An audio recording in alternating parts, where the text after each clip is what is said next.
રાજકોટમાં ધોરણ 8માં અભ્યાસ કરતો આત્મન નામનો વિદ્યાર્થી કોમ્પ્યુટરનો જીનિયસ છે। 13 વર્ષના આત્મને શહેરની એક એન્જિનિયરિંગના વિદ્યાર્થીઓને કોમ્પ્યુટર નેટવર્કિંગના પાઠ શીખવ્યા છે। આત્મને એન્જિનિયરિંગના ચોથા અને છઠ્ઠા સેમેસ્ટરમાં ભણતા વિદ્યાર્થીઓને ભણાવ્યા તો બીજી તરફ વિદ્યાર્થીઓએ પણ મન ખોલીને આ કોર્સ બાબતે આત્મનને પ્રશ્નો પણ પૂછ્યા છે।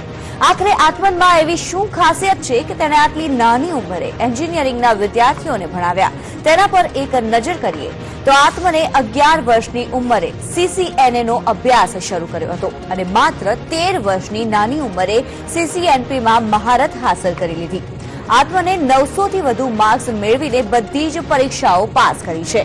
વિશ્વમાં આટલી નાની ઉંમરે આ પરીક્ષા પાસ કરનારા જૂજ બાળકો છે।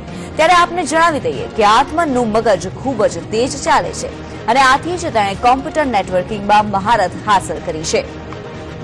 ત્યારે આપને જણાવી દઈએ કે CCNA એટલે સિસ્કો સર્ટિફાઈડ નેટવર્ક એસોસિએટ નામનો કોર્સ છે જે કેલિફોર્નિયા સ્થિત સિસ્કો સિસ્ટમ્સ નામની કંપની કરાવે છે અને આ કંપની નેટવર્કમાંથી આત્મને સિસ્કો સર્ટિફાઈડ નેટવર્ક પ્રોફેશનલ એટલે કે CCNP નામની પરીક્ષા પાસ કરી છે।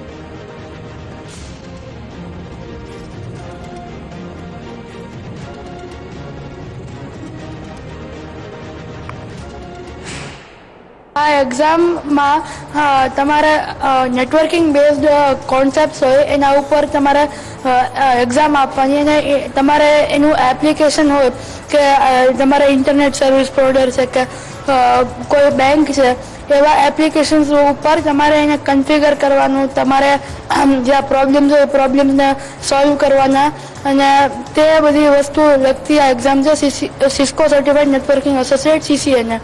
મેં CCNA અને Cisco certified networking professional CCNP પણ બંને એક્ઝામ આપેલી છે અને આ એક્ઝામમાં મારી વર્લ્ડ રેકોર્ડ છે કે મેં નાનામાં નાની વયે આ એક્ઝામ પાસ કરી છે।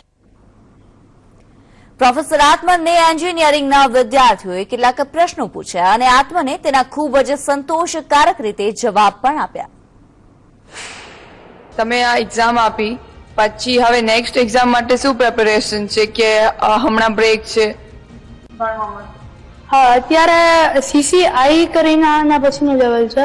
મારે એક્ઝામ આપી છે પણ એની મિનિમમ એજ 18 હોવી જરૂરી છે, એટલે 18 વર્ષની નાની ઉંમરના એક્ઝામ નથી આપી શકતા, એટલે ત્યાં સુધી મારો બ્રેક છે અત્યારે। આટલી નાની ઉંમરે તમને કેવી રીતે મોટિવેશન મળ્યું કે આટલો મોટો કોર્સ કે જે એન્જિનિયરિંગના સ્ટુડન્ટ્સ બી ક્રેક કરવામાં વિચાર કરે છે એવું કરવું જોઈએ?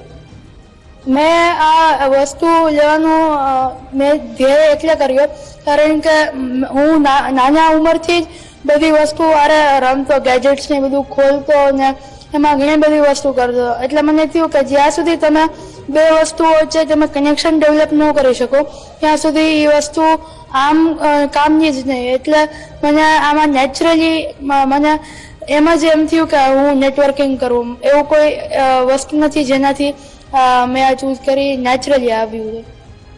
આપ શું માનો, આપને શું કહેવું? તું આ મેનેજ કેવી રીતે કરતો, લાઈક આ CCNA નું કોર્સ અને તારી સ્કૂલ નું બધું કેવી રીતે મેનેજ થતું? કેવી રીતે મેનેજ કરતા સ્કૂલ ને બધું?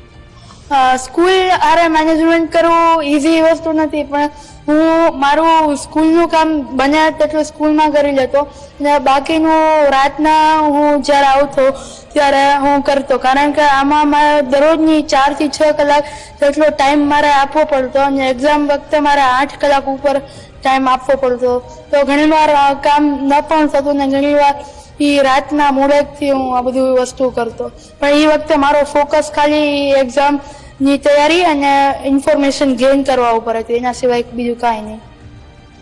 આપને શું પૂછ્યું? તે આટલી સારી રીતે એક્ઝામ્સ ક્લિયર કરી, તો હવે આગળ તને રિસર્ચ ફિલ્ડમાં ઇન્ટરેસ્ટ છે ઓર એલ્સ તારે જોબ કરવી છે? મારે રિસર્ચ ફિલ્ડમાં ઇન્ટરેસ્ટ છે અને જોબમાં ઇન્ટરેસ્ટ નથી।